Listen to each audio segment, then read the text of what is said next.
রাজধানীর ঐতিহাসিক সোহরাওয়ার্দী উদ্যানে প্রথমবারের মতো এককভাবে বিশাল জনসমাবেশের আয়োজন করে বাংলাদেশ জামায়াতে ইসলামী। এই আয়োজনকে কেন্দ্র করে রাজধানীর বিভিন্ন এলাকা সাজানো হয় ব্যানার ফেস্টুনে। হাজার হাজার বাস, ভাড়া করা লঞ্চ, ট্রেন সহ বিভিন্ন যানবাহনে করে ঢাকায় আসে দেশ জুড়ে থেকে কর্মী সমর্থকেরা।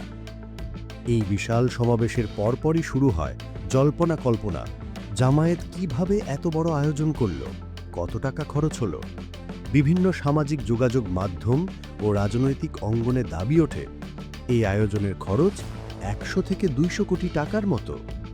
সম্প্রতি একটি অনুষ্ঠানে এই খরচ নিয়ে মুখ খুলেছেন জামায়াতে ইসলামীর আমির ডাক্তার শফিকুর রহমান। বড় বড় ব্যবসায়ীরা আমাদের কাছে টাকার বস্তা নিয়ে এসেছে 5 তারিখের পরে, যারা এতদিন কেউ আমাদের নাম সহ্য করতে পারত না, কেউ ওপেন প্লেসে গালিগালাজ করেছে, কেউ স্বৈরাচারকে সরাসরি সহযোগিতা করেছে, তারাও কেউ কেউ এসেছে, বিভিন্ন কায়দায় এসেছে।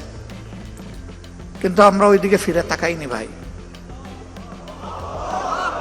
আমরা ওইদিকে তাকালে আমাদের রুহানিয়াত ধ্বংস হয়ে যেত।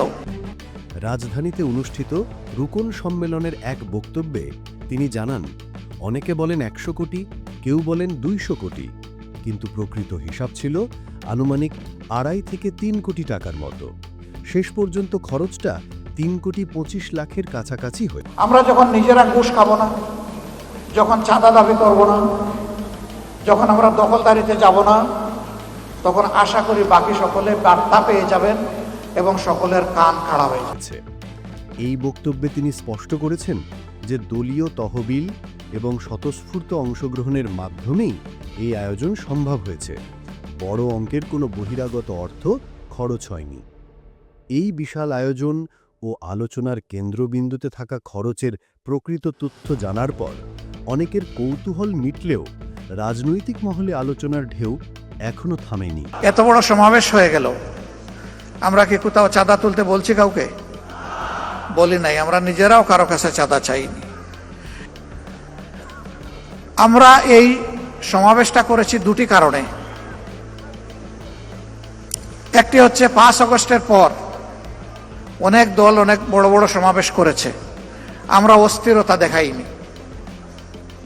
বাংলাদেশের জনগণের দেখার প্রয়োজন ছিল যে জামাতে ইসলামী আগামীর জন্য কতটা প্রস্তুত।